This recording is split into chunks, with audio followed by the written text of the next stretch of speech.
Let's talk about the pattern that keeps repeating throughout history.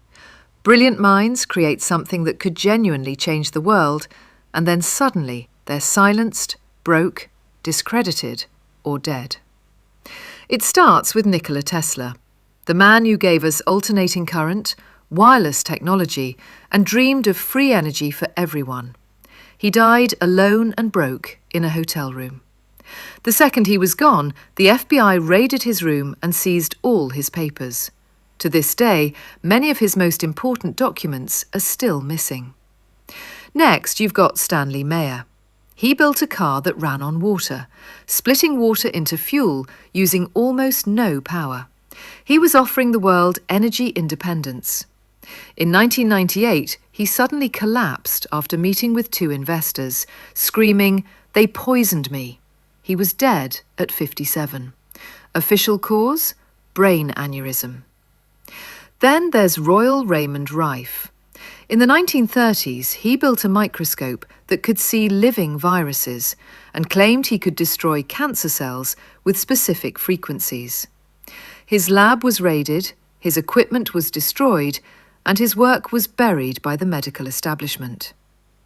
Thomas Henry Murray built a radiant energy device in the 1920s that could pull unlimited electricity straight out of the air. He demonstrated it publicly, lighting hundreds of bulbs. His lab was ransacked multiple times, his tubes destroyed, and his work disappeared. Wilhelm Reich, the man Kate Bush sang about in Cloud Busting. He invented the Cloud Buster, a machine that could manipulate weather using orgone energy. The FDA raided his lab, burned his books, and he died in prison in 1957. Victor Schauberger, the Austrian genius who studied nature's vortex motion. He created the repulsine, a device that used implosion instead of explosion. The Nazis forced him to work for them. Then after the war, his work was seized and he died broke and broken. John Searle created the Searle effect generator, a spinning magnetic device that supposedly produced free energy and anti-gravity. His prototypes allegedly levitated. His work was constantly sabotaged and he spent decades in poverty.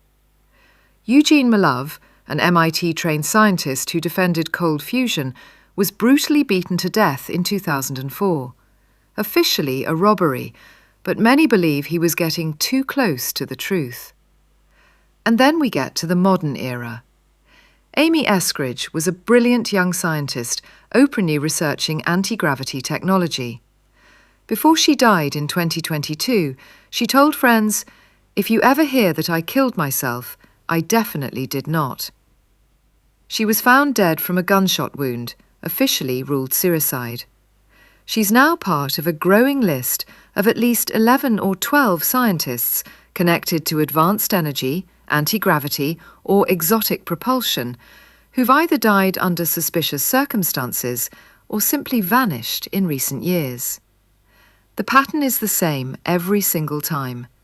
Revolutionary invention appears, powerful interests feel threatened, the inventor gets removed, their work disappears.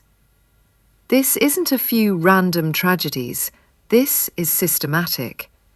The real question is, how many world-changing technologies have we been denied because someone didn't want us to have them?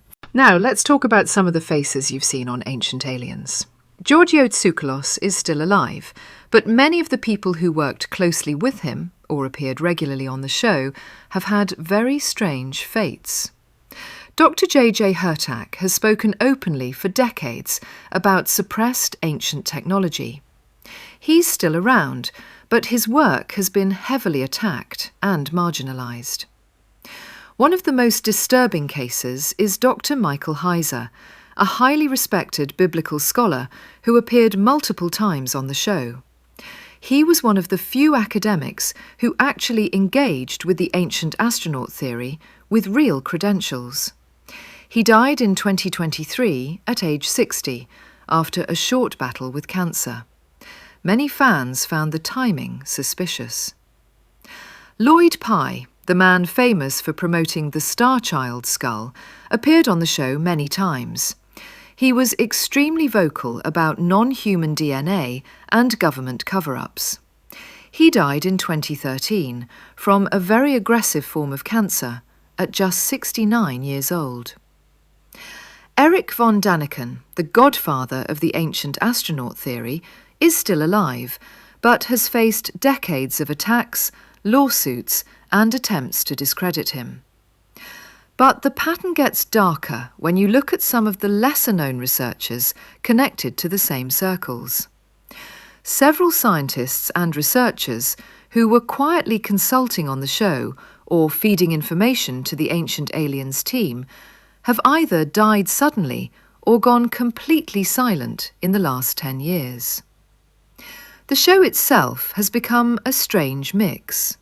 It puts the information out there, but many of the people who went too deep into the real research behind it seem to pay a price. Lloyd Pye, the guy who spent years promoting the Star Child skull as possible non-human DNA, he appeared on the show multiple times.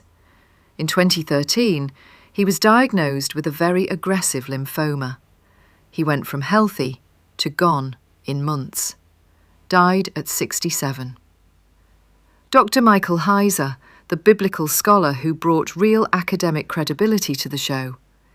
He appeared several times talking about ancient texts and the unseen realm. Diagnosed with aggressive pancreatic cancer, went stage 4 extremely fast.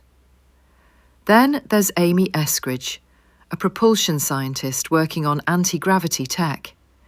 She was connected to the same circles. Before she died, she told people, "If you hear I killed myself, I didn't." She was found dead in 2022 at 34 from a gunshot wound, officially ruled suicide. What's disturbing is how many of these cases involve fast-moving, aggressive cancers or sudden natural causes like strokes and heart attacks, the kind of thing that modern directed energy weapons and bioweapons can allegedly trigger. We've got the technology now to make someone's death look completely natural. Fast-acting cancers, sudden heart failure, strokes in otherwise healthy people. It's not science fiction anymore. The pattern is too consistent. These aren't random tragedies. Something is removing people who get too close to certain truths. I'll let you decide what that something is. So let me leave you with this. For decades, they told us they were the high priests of truth, the whitecoats, the experts, the ones who had all the answers. They stood on stages, they spoke on television, they wrote the papers, and we were told to bow down and trust the science. But when you actually start digging, when you look at the funding, when you look at the conflicts of interest, when you look at who really benefits, a very different picture starts to emerge. These weren't neutral observers. Many of them were gatekeepers. Many of them were protecting billion-dollar industries. Many of them were actively silencing the scientists who dared to question the official story. They didn't just get it wrong. In many cases, they knew exactly what they were doing. They manipulated data. They buried studies. They destroyed careers of anyone who stepped out of line. They turned science into a religion. And if you questioned the dogma, you were labelled a heretic.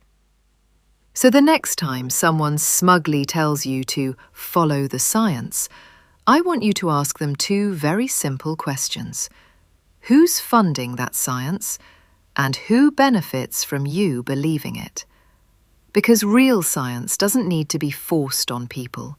Real science doesn't need censorship. Real science doesn't fear questions. The moment they start calling you dangerous for asking questions, that's the moment you know it stopped being science a long time ago. They tried to bury the truth. They tried to bury us. But the truth doesn't stay buried, and neither do we. The truth is, they never wanted us to question them.